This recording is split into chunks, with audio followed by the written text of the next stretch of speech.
India's defense dilemma, procurement delays and strategic weakness. In a rare and candid revelation, Air Chief Marshal A.P. Singh has challenged India's long-standing approach to military preparedness.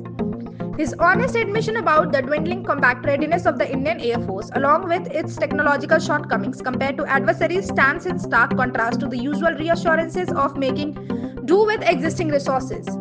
By openly criticizing Hindustan Aeronautics Limited and other key defense institutions, he has disrupted the traditional narrative of self-praise that often overshadows real concerns. A reluctance to acknowledge weakness. Predictably, his remarks have led to accusations that he is advocating for expensive foreign arms purchases caught in the complex web of military procurement politics. In India, pointing out defense vulnerabilities is frequently equated with disloyalties, fostering an environment where genuine discussions about preparedness are stifled. Despite being the world's largest arms importer, India struggles with a systematic reluctance toward decisive procurement. According to the Stockholm International Peace Research Institute, India imported $23.7 billion worth of arms between 2015 and 2024, making up nearly 10% of global arms imports. Yet, despite these massive expenditures, the country often finds itself in urgent need of critical equipment during crisis, exposing a deeply flawed procurement strategy. Short-term fixes over long-term planning. Prime Minister Narendra Modi's swift approvals for acquiring Rafale fighter jets, Apache helicopters, M777 Howitzers and MQ-9B drones mirror a surgeon performing emergency operations on a critically ill patient. While these purchases were necessary, they highlight a deeper issue. Why does the world's fourth largest military constantly operate in crisis mode? Why is every major acquisition treated as an urgent requirement rather than part of a structured strategy? Governments fearing corruption scandals often hesitate in procurement decisions, yet paradoxically resort to overpriced emergency purchases.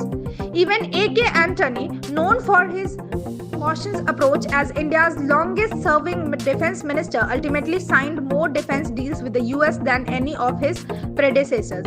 Modi's government has continued this trend but with increased urgency, breaking the cycle of indecision. History offers a rare example of decisive military modernization during Rajiv Gandhi's tenure, 1985 to 1989, when India acquired Mirage's MiGs T-72 tanks, BMP armored vehicles, and Bofors artillery.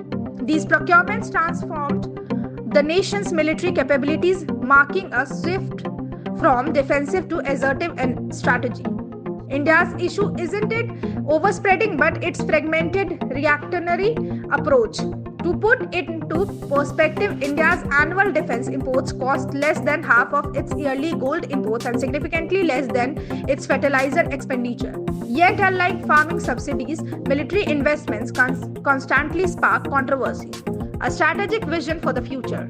As India aims for global influence, it must align its defense ambitions with a well-defined procurement plan. A fear of corruption coupled with a lack of long-term strategy has created a cycle of indecisiveness and last-minute solutions. If this pattern persists, India's military will remain dependent on emergency measures rather than structured, future-focused capability enhancement. The real question remains, how long can the world's fourth largest military afford to operate in survival mode instead of strategic dominance?